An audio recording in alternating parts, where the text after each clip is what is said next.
I love raisins. Raisins are some of my very favorite things in this whole wide world. I love the way they look, the way they smell, the way they taste, how they're made.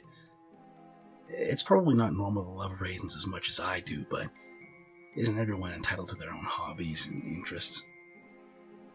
I remember my first raisin. My dad gave it to me one hot summer's day when I was a very small child.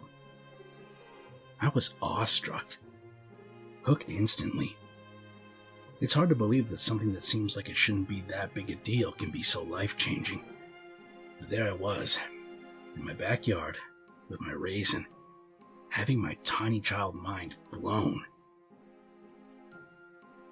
I used to go out and get raisins all the time, but just within the last couple of years, I've discovered it's much more fun and satisfying to make my own.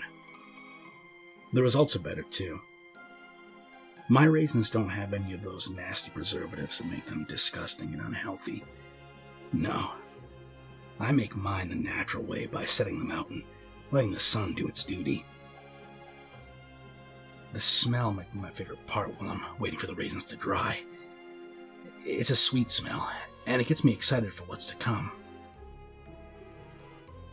Occasionally, and I do mean very rarely, my love for raisins has gotten me into a bit of trouble. One unfortunate incident sticks out in my mind. I was a junior in high school. This was a year or so after I started drying my own raisins, and I had a really big crush on this girl named Jenny May.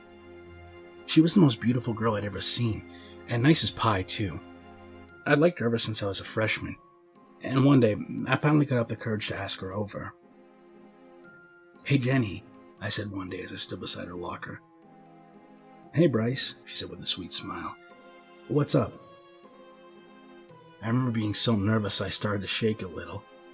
I hoped she wouldn't notice, but I'm sure she did. Anyway, it was too late to back out now. "Well, I was wondering if you had any plans for the weekend." "Not yet," she said. "Why?"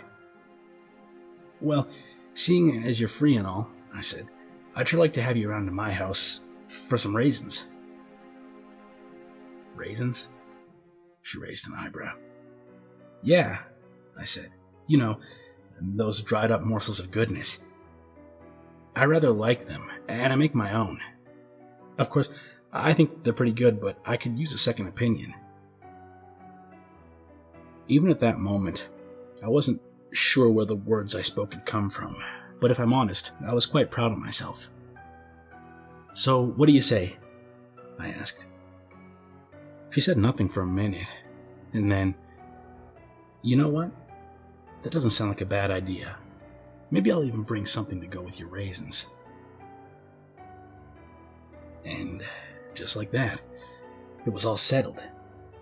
I would finally get my chance to impress the girl of my dreams. Saturday rolled around, and I made absolutely sure everything was perfect. I had a fresh batch of raisins all ready to go, and Jenny May arrived looking like a summer goddess with wind-blown hair, a light blouse, and a cute pair of jean shorts.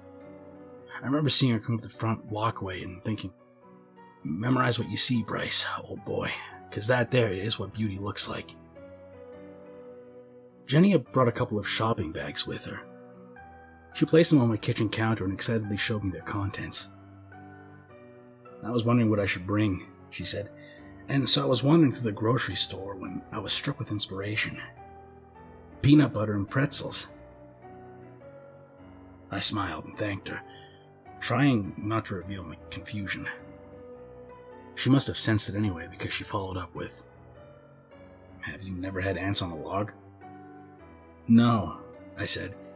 "Is that a food item?" "Yes," she said with a sweet giggle. "You take a pretzel stick and you dip it in peanut butter. That's the log." I nodded. "And the ants are—" "The raisins, silly. You roll the log in the raisins and they stick to it." I see. I was having a lot of trouble envisioning how that would work with my raisins. "Why don't you show me how it works?" I said. "Sure," she replied.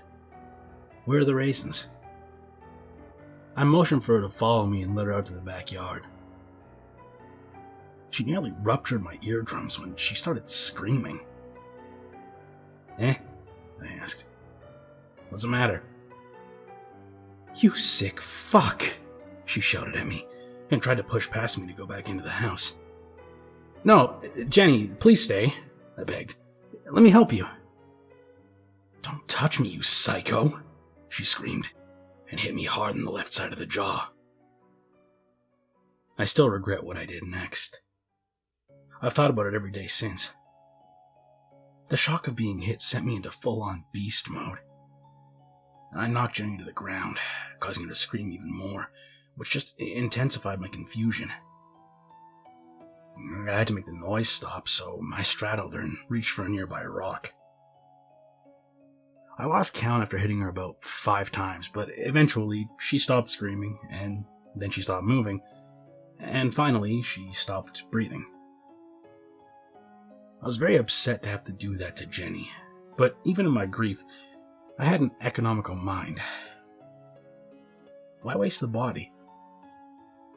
I decided to turn Jenny into a raisin, so I laid her down in the yard beside all the others. It wasn't until later that I realized what the confusion must have been. When she heard me say raisin, Jenny probably thought I was talking about those gross little dried up grapes. Nasty things, yes, but I do need to remember that that's what most people mean when they say raisin. Not me, though.